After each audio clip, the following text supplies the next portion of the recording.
इस तारीख पर गौर कीजिए दोस्तों, 7 अक्टूबर। क्या यह वो तारीख है जब इस्राइल ईरान पर हमला कर सकता है? महज 48 घंटे बचे हैं दोस्तों। सवाल यह किया जा रहा है कि क्या इस्राइल ईरान के परमाणु ठिकानों पर हमला कर सकता है? क्या वो उसके मिसाइलों के जखीरे को बर्बाद कर सकता है? और ठीक 48 घंटे पहले ईरान के सुप्रीम लीडर अयतुल्ला अली खामेनी जो हैं वो सामने आए हैं और उन्होंने इस्राइल और अमेरिका को सख्त लफ्जों में चेतावनी दी है।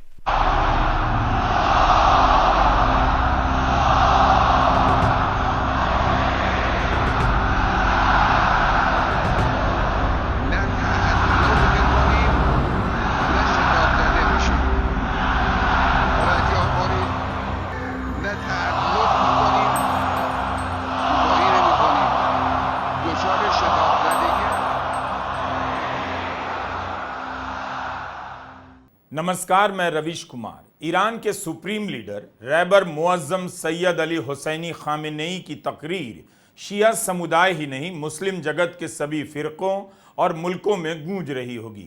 इस तकरीर के जरिए चारों तरफ से जंग के हालात से घिरे ईरान ने अमेरिका को भी खुलकर ललकारा है और इसराइल को फिर से चुनौती दी है कि दोबारा हमला हो सकता है।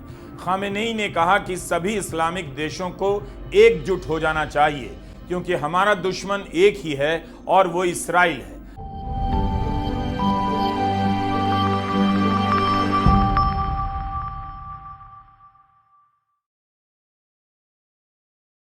दोस्तों सत श्री अकाल, नमस्ते, अस्सलाम वालेकुम। और कैसे हो आप? दुआ करता हूं आप सब ठीक हो। दोस्तों, जैसे कि आप सब जानते हो कि फिलिस्तीन में इजराइल का कहर कम नहीं हो रहा। इस पे ईरान ने अपनी आवाज बुलंद की है और फिलिस्तीन का साथ देने के लिए वो आगे आया है। दोस्तों, मैं ज्यादा बोलूंगा तो वीडियो बहुत ज्यादा लंबी हो जाएगी। ये वीडियो काफी लंबी थी, तकरीबन 1 घंटे से भी ज्यादा की, मगर मैंने काफी हिस्से निकाल दिए इस वीडियो में से ताकि आपका टाइम बच सके।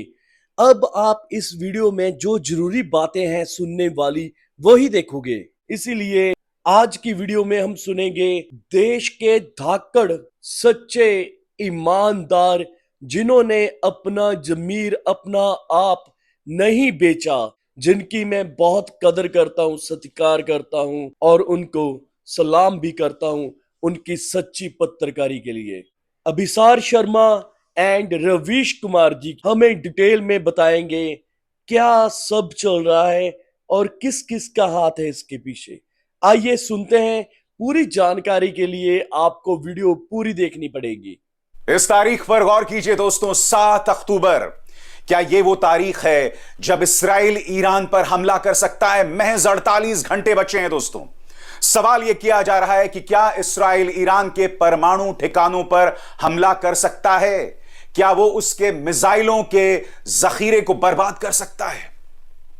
और ठीक 48 घंटे पहले ईरान के सुप्रीम लीडर अयतुल्ला अली खामेनी जो हैं वो सामने आए हैं और उन्होंने इस्राइल और अमेरिका को सख्त लफ्जों में चेतावनी दी है।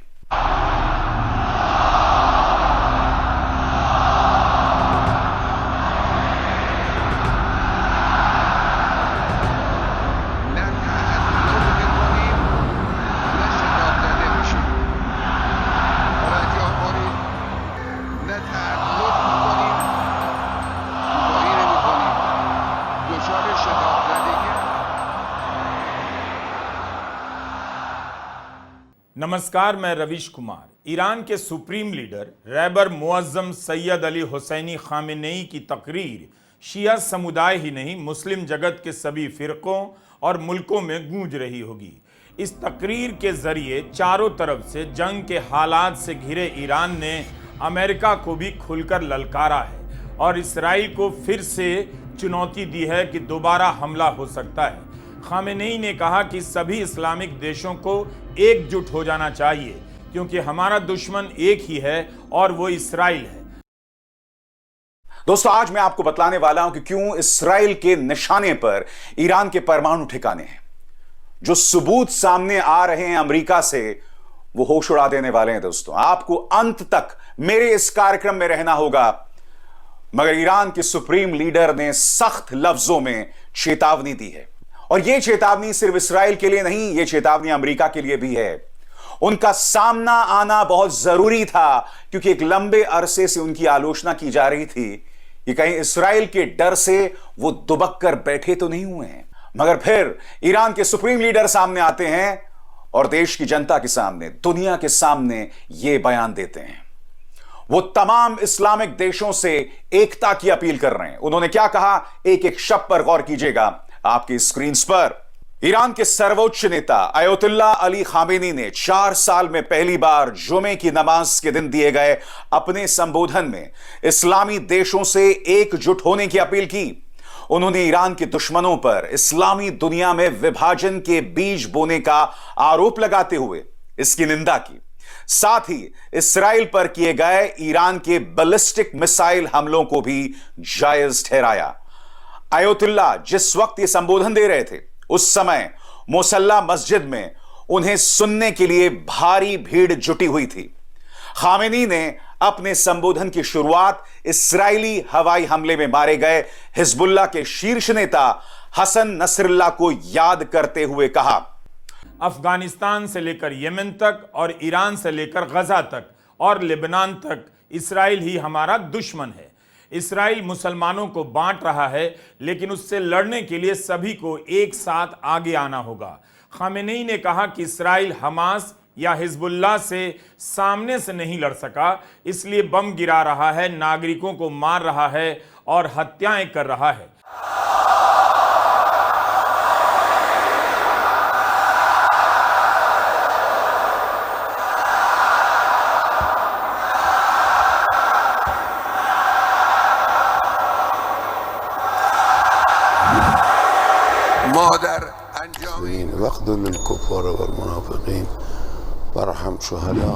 तेहरान के इमाम खुमैनी मुसल्ला में जमा लोगों का जुनून यह बता रहा है कि ईरान की जनता इसराइल से जंग के लिए तैयार है। मुसल्ला नमाज पढ़ने की जगह को कहते हैं। क्या इस तरह से नेतन्याहू पब्लिक के बीच आकर अपना समर्थन जाहिर कर सकते हैं, जैसा आज खामेनेई ने किया? ईरान की न्यूज एजेंसी ने ड्रोन कैमरे से ऊपर से दिखाया ताकि अंदाजा मिल सके कि खामेनेई का ईरान की जनता में कितना प्रभाव है और जनता उनके साथ है। आज बहुत बड़ी संख्या में लोग नमाज के लिए आए थे। 5 साल में पहली बार अयतुल्ला खामेनेई ने जुमे की नमाज में खुतबा दिया है। 1985 में जब खुतबा दे रहे थे, तभी सुसाइड बॉम्बर ने उन पर हमला कर दिया। केवल 3 मिनट के लिए रुके और उसके बाद खुतबा देने लगे। 85 साल की उम्र में खामेनेई ने सबके सामने आकर उस पुरानी याद को भी जिंदा कर दिया। ईरान की तरफ से इस वीडियो का प्रसार पूरी मुस्तैदी के साथ किया जा रहा है। जाहिर है वो अपने समर्थकों में उत्साह पैदा करना चाहता है कि रहबर मुअज्जम सैयद अली हुसैनी खामेनेई कहीं छिपने नहीं गए हैं। 85 साल की उम्र में बाहर आकर खामेनेई ने उन खबरों को नकार दिया जिनमें बताया जा रहा था कि इसराइल के हमले से बचने के लिए उन्हें सुरक्षित जगह पर छिपा दिया गया है। यह एक तरह से चुनौती भी है कि हम किसी से नहीं डरते, जान की परवाह भी नहीं करते। 2020 में जब ईरान के सेनाध्यक्ष कासिम सुलेमानी को अमेरिका ने बगदाद में ड्रोन से मारा था, उस समय रहबर मुअज्जम सैयद अली हुसैनी खामेनेई ने जनाजे की नमाज पढ़ाई। उसके बाद हिजबुल्लाह के सबसे बड़े सैनिक कमांडर हसन नसरुल्लाह के लिए प्रार्थना सभा को संबोधित किया, खुतबा दिया। दोनों ही मौकों पर खामेनेई की सार्वजनिक उपस्थिति ईरान और लेबनान के लिए काफी महत्व रखती है। दोस्तों, मैं आपको बतला दूं, इससे पहले ईरान के सुप्रीम लीडर सिर्फ 2 बार सार्वजनिक तौर पर आए हैं, और इन 2 सालों पर गौर कीजिएगा, 2020 और 2012। 2020 को यह शख्स सामने क्यों आया था? 2020 को मैं आपको बतलाना चाहूंगा दोस्तों, अमेरिका ने ईरान रेवोल्यूशनरी गार्ड कोर के जनरल कासिम सुलेमानी की हत्या कर दी थी, और तब इन्हें सामने आना पड़ा था और संबोधन किया था। और उससे पहले 2012 को उन्हें संबोधन देना पड़ा था। उनकी आलोचना की जा रही थी कि एक के बाद एक 3 लोग मारे गए जो ईरान के करीबी थे। जी हां, वो 3 चेहरे इस्माइल हानिया, अब्बास निलोफर शाह जो कि ईरान गार्ड कोर के एक बहुत ही सीनियर जनरल थे, और साथ ही हसन नसरल्ला। पहली बार ईरान के सुप्रीम लीडर सामने आए हैं, और उसकी एक वजह भी थी दोस्तों। वो वजह क्या थी, अंतरराष्ट्रीय जानकार इस बात को बखूबी समझा रहे हैं। दरअसल खामेनी ने सार्वजनिक मंच पर आकर उन खबरों को खारिज करने की कोशिश की है जिसमें कहा जा रहा था कि हमास नेता इस्माइल हानिया और फिर हिजबुल्लाह के शीर्ष नेता हसन नसरल्ला के मारे जाने से उन्हें अपनी हत्या का डर सता रहा है। यह कार्यक्रम एकजुटता दिखाने की भी कोशिश कही जा सकती है। इस दौरान ईरान के नए राष्ट्रपति मसूद पेजेश्कियान और सरकार के सभी बड़े चेहरे भी मस्जिद में मौजूद थे। पेजेश्कियान ने हाल ही में कहा था कि ईरान और इस्राएल को कहीं ना कहीं अपनी दुश्मनी को खत्म करना पड़ेगा, और इस बयान की वजह से उनकी खासी आलोचना हुई थी। ईरान के अंदर जो कट्टरपंथी तबका था वो लगातार कह रहा था कि कायरतापूर्ण बयान है। आखिर नए राष्ट्रपति ने बयान क्यों दिया? मैं साथ ही आपको यह बतलाना चाहता हूं कि जुमे की नमाज में ईरान के सुप्रीम लीडर ने और क्या क्या कहा। खामेनी ने अपने संबोधन में कहा कि हमारी सेना का यह शानदार काम पूरी तरह से कानूनी तौर पर वैध और वाजिब है। उन्होंने कहा कि हमारे सशस्त्र बलों ने जो किया वो हड़पने की नीति रखने वाले ज़ायनिस्ट शासन को चौंका देने वाले अपराधों के लिए कम से कम सजा थी। उन्होंने कहा कि इस संबंध में ईरान अपना कर्तव्य पूरी तरह निभाएगा, वो काम पूरी ताकत और धैर्य के साथ पूरा करेगा। हम इस काम को पूरा करने में ना तो देरी करेंगे और ना जल्दबाजी। 1 अक्टूबर को ईरान ने इसराइल पर मिसाइलें दागी, उसके बाद से ईरान शांत नजर आ रहा था, लेकिन आज ईरान के तेवर आक्रामक हो गए। खामेनेई का संबोधन फारसी में था। ईरान के सुप्रीम लीडर ने कहा कि अगर जरूरत पड़ी तो ईरान फिर से हमला करेगा। इसराइल ने जो किया है उसके लिए बहुत मामूली सजा दी गई है। एक तरह से खामेनेई ने अपने हमले के फैसले का बचाव किया। तेहरान की इस भव्य मस्जिद में जमा लोगों को संबोधित करते हुए खामेनेई ने कहा कि इस इलाके की सबसे बड़ी समस्या है विदेशी ताकतों का हस्तक्षेप। इस इलाके के पिछड़ेपन का जिम्मेदार इसराइल है। जो देश कहते हैं शांति लानी है, वही इस इलाके में सबसे बड़ी समस्या है। खामेनेई ने यह भी कहा कि इसराइल अमेरिका के समर्थन के दम पर जिंदा है, और यह भी ज़्यादा देर तक नहीं चलने वाला। इसराइल को बार बार ज़ायनिस्ट कहते रहे। अमेरिका इन इलाकों में सरकारें पलटकर यहाँ की संसाधनों पर कब्जा जमाना चाहता है। ईरान जल्दी में भी नहीं है, ना ढीला पड़ गया है। समय आने पर राजनीतिक और सैनिक नेतृत्व मिलकर तय करेंगे कि क्या करना है। खामेनेई ने इससे पहले अपने कई ट्वीट में इसराइल को बार बार ज़ायनिस्ट लिखा है। वे धर्म का रूप देते रहते हैं। ईरान के राष्ट्रपति पेजेश्कियान ने कहा कि अंतर्राष्ट्रीय समुदाय यह नहीं भूलेगा कि इस आतंकवादी हमले का आदेश न्यूयॉर्क से जारी किया गया। अमेरिका ज़ायनिस्टों के साथ सहयोग करने से खुद को आज़ाद नहीं कर पाता है। 1 साल से मध्य पूर्व के देशों में जंग के हालात हैं, लेकिन पहली बार जनता के बीच जाकर किसी ने इसराइल को ललकारा है। यह घटना अरब देशों को भीतर से बेचैन करेगी। वो इसका अंदाजा लगाएंगे कि उनकी जनता किस हद तक ईरान के प्रभाव में आ सकती है। वैसे गजा युद्ध के समय अरब देशों में कई जगहों पर इसराइल के खिलाफ और फिलिस्तीन के समर्थन में बड़े बड़े प्रदर्शन तो हुए, लेकिन जल्दी ही शांत हो गए। ईरान लगातार कोशिश कर रहा है कि वह बाकी मुस्लिम देशों को एकजुट करे और ईरान के साथ सभी आ जाएं। ऐसा होना फिलहाल मुश्किल लगता है। रॉयटर्स में सूत्रों के हवाले से खबर छपी है कि दोहा में हुई बैठक में अरब देशों ने ईरान को आश्वासन दिया वह इस युद्ध में किसी का पक्ष नहीं लेंगे। ईरान ने कहा था कि अगर इस्राएली समर्थकों ने किसी भी तरह इस युद्ध में दखल देने की कोशिश की तो उन्हें निशाना बनाया जाएगा। इसराइल ने किसी अरब देश का नाम नहीं लिया। कतर की बैठक के बाद कतर, ईरान, संयुक्त अरब अमीरात, कुवैत और सऊदी अरब के विदेश मंत्रालयों ने रॉयटर्स को कोई बयान या प्रतिक्रिया नहीं दी। खामेनी ने यह भी कहा कि ईरान का दुश्मन वही है जो लेबनान और फलस्तीनी लोगों का दुश्मन है। सख्त अल्फाज, मगर क्या इस सख्त अल्फाज का कोई असर पड़ेगा? आपके सामने एक प्रमाण दोस्तों। हसन नसरल्लाह, इस शख्स की हत्या कर दी जाती है और यह बताया जाता है कि इनके उत्तराधिकारी हैं ये शख्स। इस तस्वीर में आप दो लोग देख रहे हैं दोस्तों। इसमें जो पगड़ी में शख्स हैं इनका नाम है हाशिम सैफुद्दीन।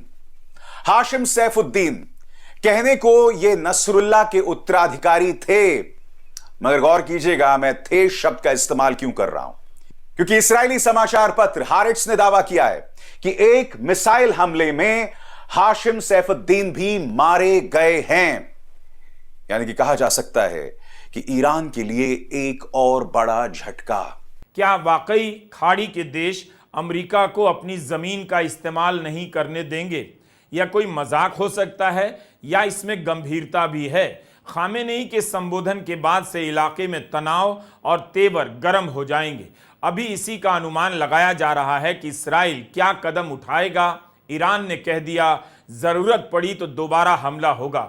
उधर इस्राइल ने जरूर गजा और लेबनान में भयंकर बमबारी शुरू कर दी है, लेकिन ईरान की तरफ अपना रुख नहीं किया है। हम आज के वीडियो में लेबनान और इस्राइल के युद्ध के बारे में भी बात करना चाहते हैं, लेकिन इससे पहले उस पत्र के बारे में जिक्र जरूरी है जिसकी चर्चा बम और बंदूक से पहले होनी चाहिए।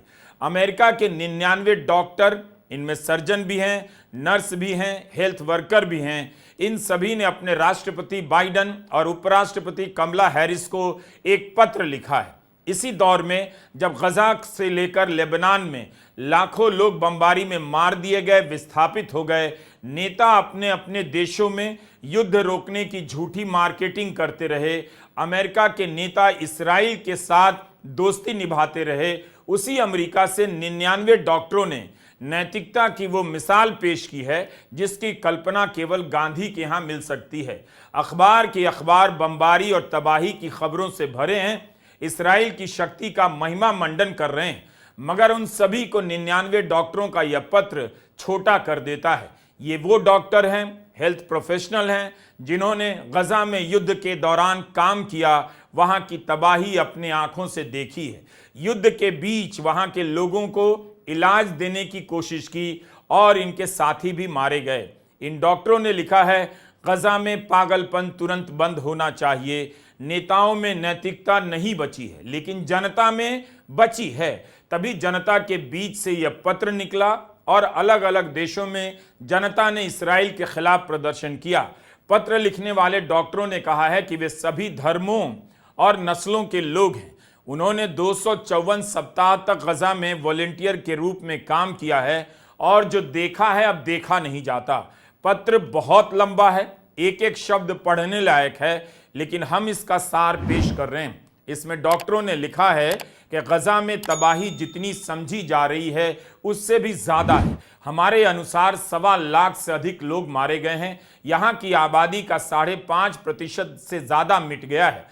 गजा में तुरंत युद्ध विराम होना चाहिए और इसराइल से लेकर फिलिस्तीन में सक्रिय तमाम हथियारबंद गुटों को हथियारों की सप्लाई पर प्रतिबंध लगना चाहिए। हमारे पास सभी सवालों के जवाब भी नहीं हैं, हम बस डॉक्टर हैं, हेल्थ वर्कर हैं। हमने गजा में जो देखा उस पर चुप नहीं रह सकते। हर दिन हमने इसराइल को हथियार दिया, बम दिया और उन्हीं बम से महिलाएं और बच्चे मारे जा रहे हैं। राष्ट्रपति बाइडन और उपराष्ट्रपति हैरिस, हम आपसे मांग करते हैं कि इस पागलपन को तुरंत रोक दीजिए। सच्चाई यह भी है कि बाइडन इस्राइल को नहीं रोक सकते, अमेरिका नहीं रोक सकता, सब इसमें शामिल हैं। सवाल यही किया जा रहा है कि क्या इस्राइल का अगला हमला जो है वो 7 अक्टूबर को होगा और क्या उसके निशाने पर ईरान का परमाणु जखीरा है। दोस्तों, सबसे बड़ी बात, आज की तारीख में ईरान का जो परमाणु जखीरा है वो हिजबुल्लाह के सुरक्षा में है। यानी कि हिजबुल्लाह की जो मिसाइल्स हैं वो उसे गार्ड करती हैं, वो उसे सुरक्षा देती हैं। आपके सामने ईरान अपने परमाणु और मिसाइल ठिकानों की हिफाजत के लिए हिजबुल्लाह के रॉकेट्स और मिसाइलों के जखीरे का इस्तेमाल करता है। सबसे बड़ी बात, ईरान का जो परमाणु जखीरा है उसका मुख्य निशाना इस्राइल है। यानी कि उसने अपना परमाणु जखीरा पाकिस्तान की मदद से इसलिए बनाया ताकि जरूरत पड़ने पर इसका इस्तेमाल इस्राइल के खिलाफ किया जाए। क्यों? क्योंकि इस्राइल का वजूद ईरान उस वजूद के खिलाफ है। आपकी स्क्रीन पर इस बात को सरल भाषा में समझाते हुए। असल में ईरान इस्राएल के अस्तित्व को ही स्वीकार नहीं करता। ईरान की सैन्य नीति में इस्राएल केंद्र में रहता है। दूसरी तरफ इस्राएल ईरान को अपने अस्तित्व के लिए खतरा मानता है और वो सालों से उसके खिलाफ गुप्त अभियान चलाता आया है। सरकारों के पास बम होता है, नागरिकों के पास नैतिक बल होता है। उसी अमेरिका के 99 डॉक्टर पत्र लिखते हैं, कहते हैं अमेरिका के हथियारों से बच्चे मारे जा रहे हैं, उनसे देखा नहीं जा रहा। इस वक्त यही लगता है कि इस्राएल अमेरिका को हांके जा रहा है। उसने अमेरिका को गोदाम बना दिया है। जब चाहता है, जितना चाहता है, वहां से हथियार और बम निकाल लेता है। बाइडन ने कहा कि उन्हें नहीं लगता कोई बड़ा युद्ध होगा, ऐसी संभावना को रोका जा सकता है। ये वो बाइडन हैं जिनसे एक साल में गजा में कुछ भी नहीं रुका है। उधर लेबनान में तबाही जारी है। लेबनान के लोग न जाने कितनी बार विस्थापित होते रहेंगे। वहां भयंकर तबाही है। यह भी खबर है कि ईरान के विदेश मंत्री लेबनान गए हैं। मीडिया रिपोर्ट का बहुत बुरा हाल है। बहुत ध्यान से खबरें पढ़नी चाहिए। CNN लिख रहा है कि लेबनान पर इस्राएल का हवाई अभियान चल रहा है। हमले को कैंपेन लिख रहा है अंग्रेजी में। आक्रमण और युद्ध या अतिक्रमण जैसे शब्द गायब कर दिए गए हैं। अगर इतनी बारीक नजर नहीं रखेंगे तो यह मीडिया आपको कानपुर के दुबे की तरह बुढ़ापे को जवानी में बदलने के नाम पर सारी संपत्ति ठग ले जाएगा आपसे। उसी से जानकारी भी लेनी है, इस मीडिया से, लेकिन बहुत संभल कर। मीडिया रिपोर्ट के अनुसार अभी तक लेबनान में 1300 से अधिक लोग मारे जा चुके हैं।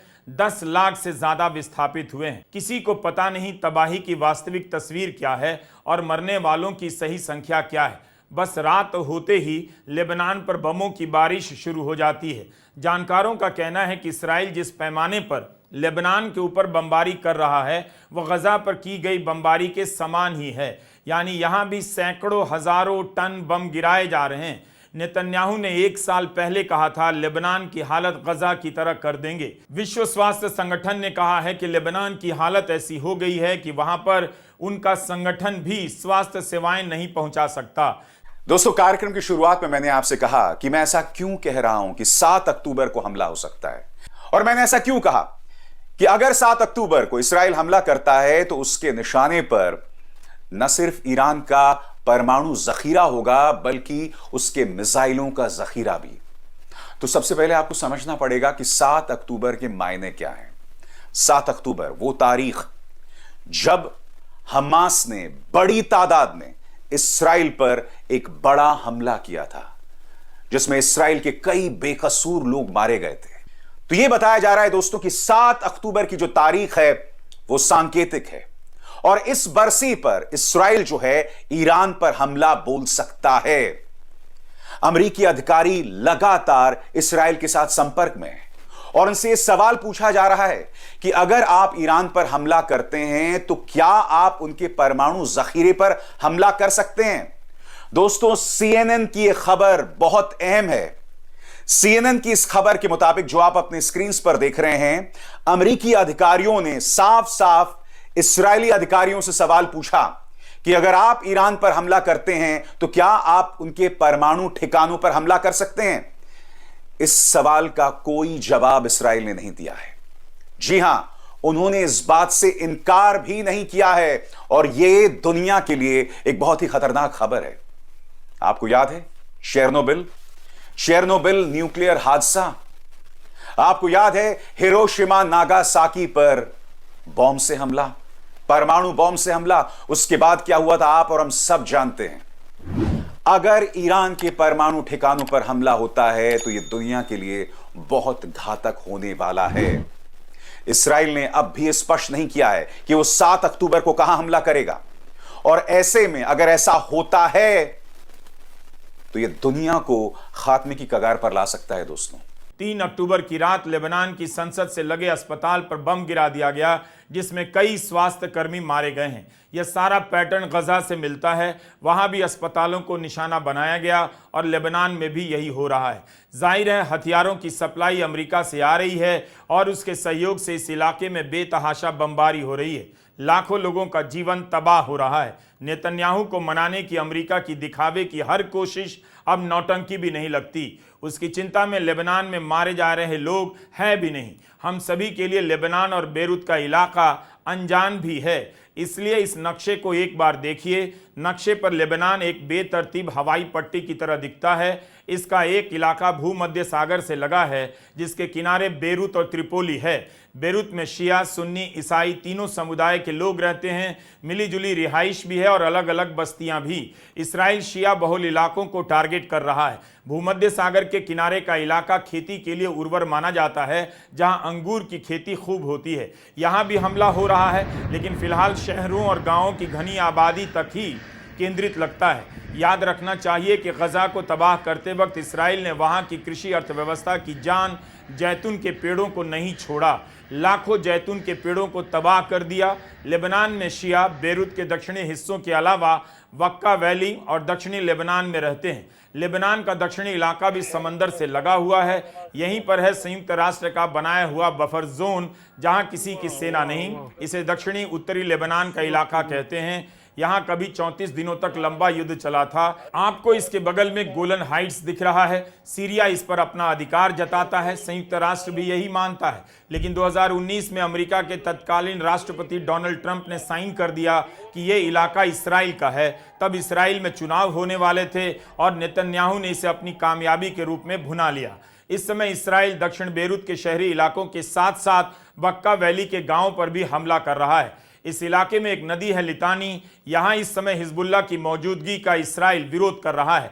बार बार कहता है हिजबुल्लाह लितानी से हट जाए, उत्तर की ओर चला जाए, क्योंकि यह ऊंचाई का इलाका है जहां से हिजबुल्लाह के लिए इसराइल पर हमला करने में बढ़त मिल जाती है। संयुक्त राष्ट्र की परवाह करते हुए हिजबुल्लाह इस इलाके से अभी तक दूर था, लेकिन गजा पर हमले के बाद यहां से इसराइल पर निशाना साधने लगा।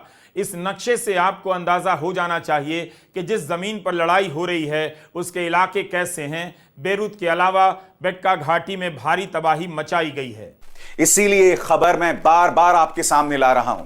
और यही नहीं, अगर आप इस्राएली समाचार एजेंसीज पर निगाह डालें, और इन तमाम समाचार एजेंसीज पर मेरी निगाह है और मैं बहुत ही बारीकी से इससे पढ़ भी रहा हूं, तो इन तमाम समाचार एजेंसीज में वहां के जो जानकार हैं, वहां के जो मिलिट्री एक्सपर्ट्स हैं, वो ये लगातार कह रहे हैं कि ईरान का जो परमाणु जखीरा है, ईरान का जो मिसाइलों का जखीरा है, वो इसराइल के लिए खतरे का सबब है। इसराइली समाचार पत्र हारेट्स में यह लेख छपा है। Iranian attack on Israel offers a glimpse of the threat posed bye it's missile Arsenal. Hindi में इसका अनुवाद किया जाए कि ईरान ने जो हमला किया है इसराइल के ऊपर, उससे साफ हो जाता है कि ईरान का जो मिसाइलों का जखीरा है वो इसराइल के लिए कितना खतरनाक है। तो यह बात तय है दोस्तों कि इसराइल जब भी जवाबी कार्रवाई करता है तो उसके निशाने पर कम से कम ईरान का मिसाइलों का जखीरा होगा, और यह अपने आप में बहुत चिंताजनक है। जमीन पर इसराइल कुछ नहीं कर पाता तो आसमान में जाकर झुंझलाता है और बम गिराता है। जमीनी युद्ध अभी भी सीमित स्तर पर है, लेकिन हवाई हमला व्यापक हो चुका है और भयावह भी। यह सब इसलिए भी जानना चाहिए कि आज आप किसी भी देश के हुक्मरान पर आंखें मूंद कर भरोसा नहीं कर सकते, ना करना चाहिए। कहीं की भी आम आवाम घास फूस की तरह जंग में झोंक दी जा रही है, इसलिए जानिए, सतर्क रहिए। केवल फोटो में हाथ मिलाते नेताओं को देखकर सीना मत तानिए। इस तरह के फोटो का अगर शौक है तो किराए पर खुद ही सूट लेकर पहन लीजिए, हाथ मिलाते हुए फोटो खिंचवा लीजिए। लेकिन जानिए कि दुनिया में क्या हो रहा है। यही सब दूसरी जगहों पर भी अमल में लाया जाता है। आज का दौर मीडिया का है, लेकिन लेबनान को लेकर कितनी कम खबरें हैं। तबाही की सही और पूरी तस्वीर कहीं नहीं मिलती। इसराइल ने दावा किया है कि बेरूत में हिजबुल्लाह के खुफिया और संचार विभाग को नेस्तानाबूद कर दिया गया है, लेकिन इसकी पुष्टि नहीं हुई है। इसराइल ने ईरान पर हमला नहीं किया, लेकिन गजा और लेबनान की तरफ बमबारी तेज कर दी। गजा में युद्ध विराम की कोशिशें तो कब की लापता हो चुकी हैं। अब लेबनान में क्या ही कोई उम्मीद करे। सारी गतिविधियां ईरान को लेकर हो रही हैं। लेबनान में शांति हो, हमला रुके, इसकी बेचैनी कम दिखाई देती। दोस्तों, आपकी स्क्रीन पर अमेरिका के राष्ट्रपति जो बाइडेन ने स्पष्ट कर दिया है कि अगर इसराइल ईरान के परमाणु ठिकानों पर हमला करेगा तो अमेरिका उसका समर्थन नहीं करता। जो बाइडेन ने यह भी कहा है कि अगर मैं इसराइल की जगह होता तो जवाबी कार्रवाई में कुछ और सोच रहा होता। बाइडेन यह भी मानते हैं कि ईरान के तेल ठिकानों पर हमला करना भी सही नहीं होगा। मगर दुख की बात यह है दोस्तों कि इस्राइल अब किसी की नहीं सुन रहा है। इस्राइल भस्मासुर हो गया है। CNN की इस रिपोर्ट पर गौर करें। हर गुजरते दिन के साथ, सही सुना आपने, हर गुजरते दिन के साथ इस्राइल की जो अर्थव्यवस्था है वो बर्बादी की तरफ जा रही है। 7 अक्टूबर से पहले जब हमास ने इस्राइल पर हमला किया था, इस्राइल की जो अर्थव्यवस्था थी वो ब्रिटेन से भी बेहतर थी।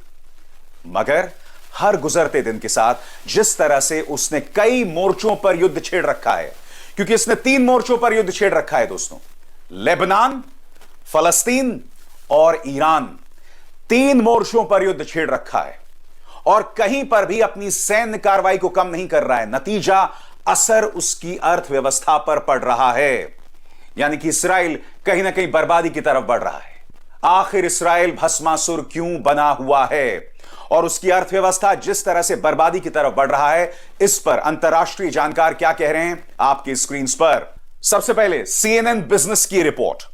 Israel's economy is paying a high price for its widening war। सरल शब्दों में कहा जाए तो इस लेख में साफ साफ लिखा गया है कि 3 मोर्चों पर इस्राइल ने जो युद्ध छेड़ रखा है ना, उसके चलते उसकी अर्थव्यवस्था बद से बदतर होती जा रही है। साल 2000 के मई में इस्राएली डिफेंस फोर्स दक्षिण लेबनान से पूरी तरह पीछे हट गई। संयुक्त राष्ट्र ने दोनों देशों के बीच एक नई सीमा रेखा बना दी जिसे ब्लू लाइन कहते हैं। इसे हिजबुल्लाह की बड़ी कामयाबी मानी गई। हिजबुल्लाह कहने लगा उसने दक्षिणी लेबनान को आज़ाद कराया है, मगर इसके बाद भी शांति स्थायी रूप से कायम नहीं हुई। 2000 में IDF के पीछे हटने के बाद हिजबुल्लाह लेबनान की वास्तविक राजनीतिक सैनिक शक्ति के रूप में स्थापित हो गया। छोटे मोटे हमले और लड़ाइयां जारी रहीं।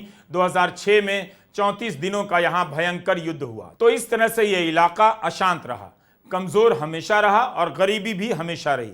शायद इस्राइल को लगा कि कमजोर की जमीन हथिया लेते हैं, लेकिन आज तक हथिया नहीं सका। यहां लड़ने वालों की स्थिति समझिए, किस हालात में अपनी जमीन की रक्षा करते होंगे।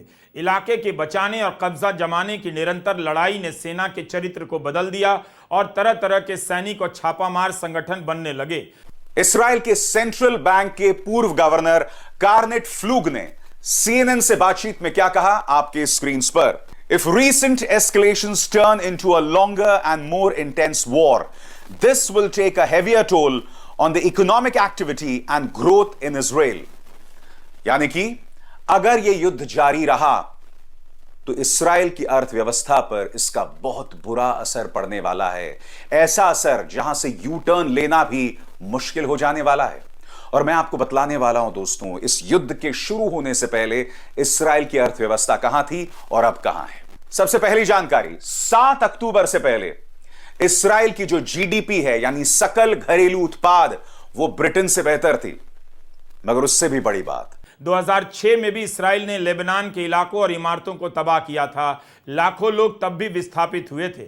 लेबनान और इस्राइल में कोई कूटनीतिक संबंध नहीं है, इसलिए सारी बातचीत IDF और LAF लेबनीज आर्म्ड फोर्स के बीच यूनिफिल के माध्यम से होती है।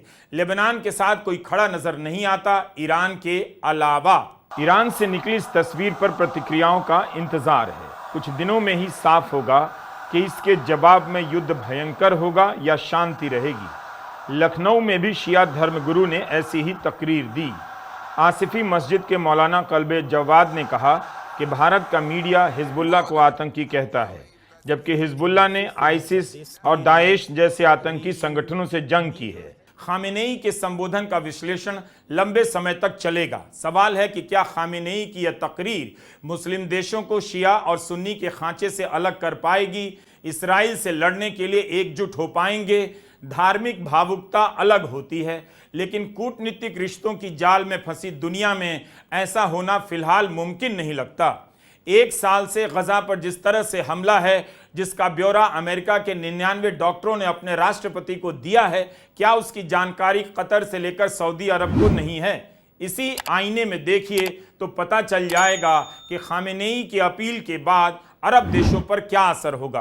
अंतर्राष्ट्रीय मुद्रा कोष ने 7 अक्टूबर से पहले यह भविष्यवाणी की थी कि इस्राइल की जो अर्थव्यवस्था है वो 3.4% से हर साल बढ़ेगी।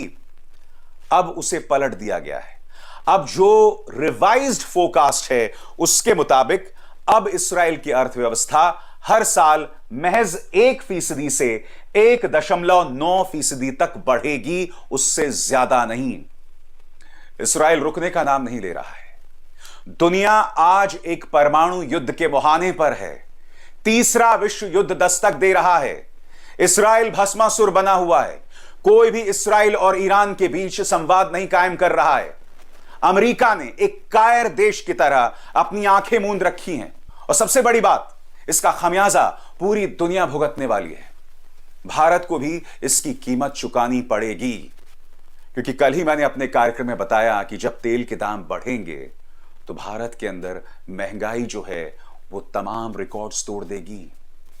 क्या आप और हम उसके लिए तैयार हैं? इस पर गंभीरता से विचार करना होगा।